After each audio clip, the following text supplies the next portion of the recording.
Assalamu alaikum warahmatullahi wabarakatuh. Dear students, I hope all of you are doing well. जो next topic है हमारे पास वो है पॉइंट्स टू रिमेंबर। है टेस्ट करते हुए कौन से ऐसे पॉइंट्स हैं जो हमें याद रखने चाहिए।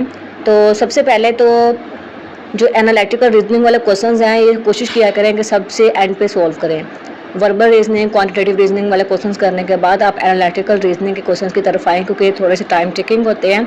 और इसके अलावा अगर आपके पास टाइम थोड़ा कम रह गया और आपके क्वेश्चंस आपको हार्डेस्ट लग रहे हैं, सॉल्व नहीं हो रहे, तो आपने क्या करना है, एक जो सबसे मुश्किल क्वेश्चन आपको लग रहा है आपने वो स्किप कर देना है। पूरा का पूरा क्वेश्चन स्किप करना है, उसकी कोई एक आध उससे रिलेटेड एमसीक्यू स्किप नहीं करना। तो एक तो इसका ये होता है। दूसरा इसका ये है कि इसमें आप कैसे पता चलेगा कि कौन सा क्वेश्चन ज़्यादा मुश्किल लग रहा है। याद रखिएगा, हमेशा ऐसा लगता है कि जिन ऐसा क्वेश्चन जिसकी कंडीशन ज़्यादा दी गई हों वो मुश्किल होता है। नहीं, ऐसा नहीं होता। वो क्वेश्चन जिसकी जितनी ज़्यादा कंडीशंस दी गई हैं वो उतना ही इजी टू सॉल्व होता है। तो नेक्स्ट हमारे पास है कि इसकी मेजर टाइप्स ऑफ क्वेश्चंस समझनी होंगी कि मेजर टाइप्स ऑफ क्वेश्चंस हैं क्या जिनको स्किप किया जा सकता है। तो वो हमारे पास हैं ऑर्डरिंग गेम्स हैं, ग्रुपिंग गेम्स हैं, असाइनमेंट गेम्स हैं।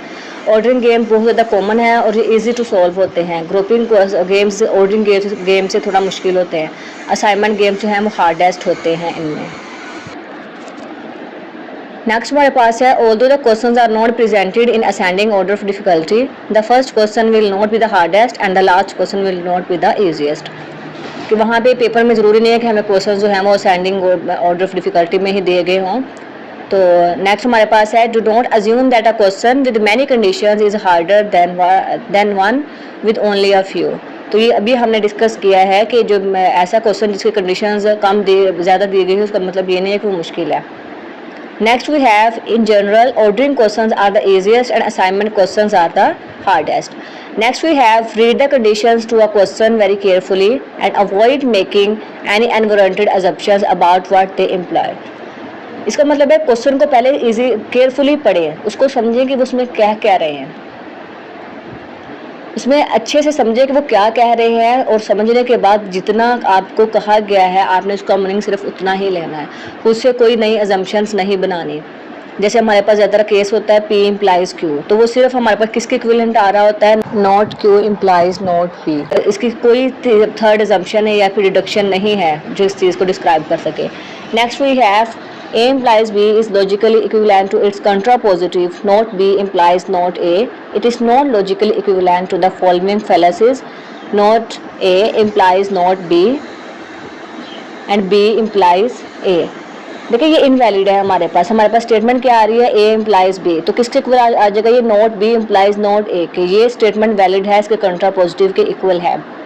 लेकिन अगर हम लिखते हैं not a implies not be, ये भी वैलिड नहीं है। और अगर हम लिखते हैं ए इम्प्लाइज बी, ये किसके इक्वल है, बी इम्प्लाइज ए, ये भी इनवैलिड है, ये वैलिड नहीं होगा, ये करेक्ट नहीं है हमारे पास। Next we have the following logical connectives are equivalent. यहाँ हम देखेंगे कौन से लॉजिकल कनेक्टिव्स हैं जो आपस में इक्विवेलेंट होते हैं।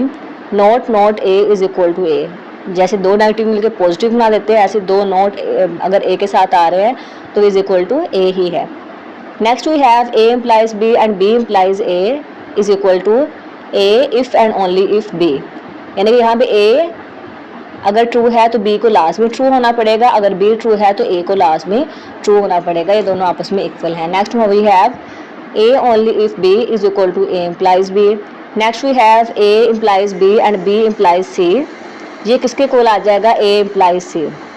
यहाँ पे ट्रांजिटिव प्रॉपर्टी लग रही है कि अगर ए बी को इम्प्लाई कर रहा है, बी सी को इम्प्लाइज कर रहा है, तो लाजमी बात है कि जो ए है वो भी इम्प्लाइज करेगा सी को।